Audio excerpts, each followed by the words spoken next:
Happy Tuesday, everyone. I'm Laura McKeeman. This is Cody Jones, and we just heard from some players and coaches.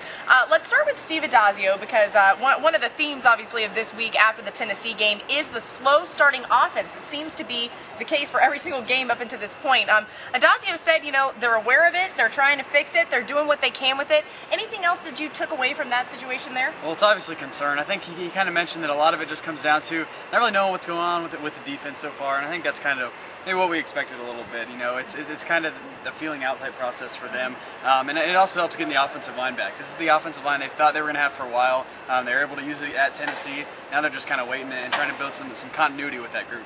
Okay, and speaking of guys that we pretty much know are there as a core group, Dan McCarney talked about his D-line and the fact that at this point they pretty much know who those starters are, who's going to play there, and that's pretty good for continuity as well. Absolutely, we got plenty of bodies. I think that's the other thing too, is being a starter under Dan McCarney really isn't that important, because you know you're going to see the field a ton. You know that he's going to keep rotating those guys to keep people fresh, and you really saw that on Saturday. Even Earl Okine got quite a bit of snaps at defensive end, a guy that only moved back to the position it seems like maybe about a month ago. So he's going to keep those guys rotating in there, and he's going to keep them fresh as well.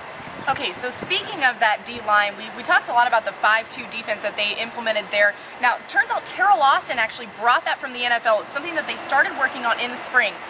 Maybe as a response to what they saw from Alabama, maybe in preparation for that. Obviously, they're not going to come out and say that, but that is something that kind of comes to mind there. Absolutely, I think that's a huge part of it. You've got a power run game like that, a run game like Tennessee. It seems like there's a lot of offenses they're going to be facing that with. Now, Coach Austin did tell us Saturday after the game they're probably not going to use that against some of the spread offenses they face, but against the heavy running team, I think that's a good formation for them. It also helps get some of those bodies in there. When you've got veteran defensive tackles like they have, it really helps to keep guys fresh, but still have that solid run defense in there. And then you've got two ends like Powell and Duke Lemons, who play well as linebackers. And actually talking to Duke, he said, you know, watching back on the game tape, my footwork was very messy. He said he does want to get in there and work on that a little bit. And he said Coach Durkin helped him a lot last week trying to learn that position. But he said overall he felt like it was a good performance. He felt like maybe his best as a Gator out there. And I mean, grading out as the defensive player of the week, I think we could probably agree with that. Now,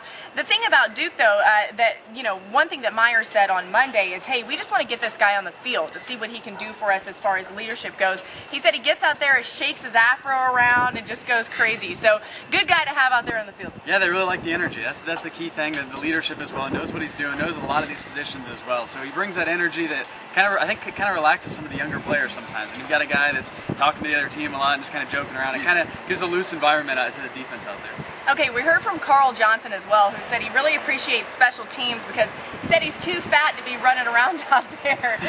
Anything else that Carl Johnson said that you felt like was good, worthwhile stuff? Well, he's always bringing something to the table with us. If humor, if nothing else. Someone's cell phone went off during it, and he said that's a $50 fine. He expected it to be paid next Monday. So he's always loose and brings kind of that fun sense that you kind of see why the players kind of gravitate towards him and why they like him so much as that another one of those senior offensive linemen. Okay, so we also heard from Jay Howard, and Jay Howard's somebody that has continually progressed as we've gone along. He's that big body that they like to have, especially in that 5-2 set. Anything that he said that really stuck out to you? Well, he said he's up from 240 pounds when he first got to campus, up to 312 right now. So that's been a really big transition for him. He said he only got comfortable with that in the spring, which is really interesting because we saw him playing defensive tackle here last year. Really wasn't as effective as I think most people expected him to be. So he says he's finally starting to understand his weight and be able to have that agility back with it. So I think that's why you're seeing the emergence from him. Obviously the 2-sack performance in the first game of the year, and he said he's comfortable and ready to go the rest of the season now.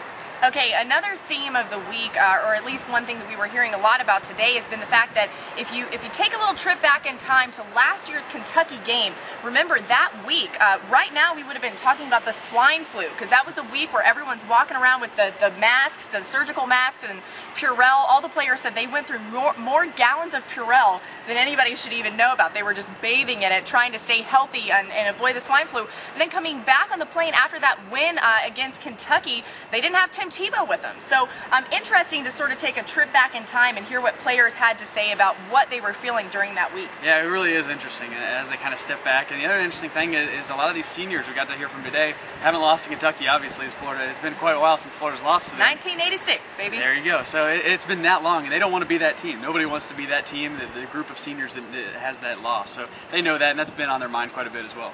very focused on Randall Cobb and Derek Locke. Those will be huge guys that they have to stop. They know it, they're thinking about it, and they also feel like USF prepared them well with a guy like BJ Daniels. All right, keep it right here on FightingGators.com. We'll bring you all the latest news.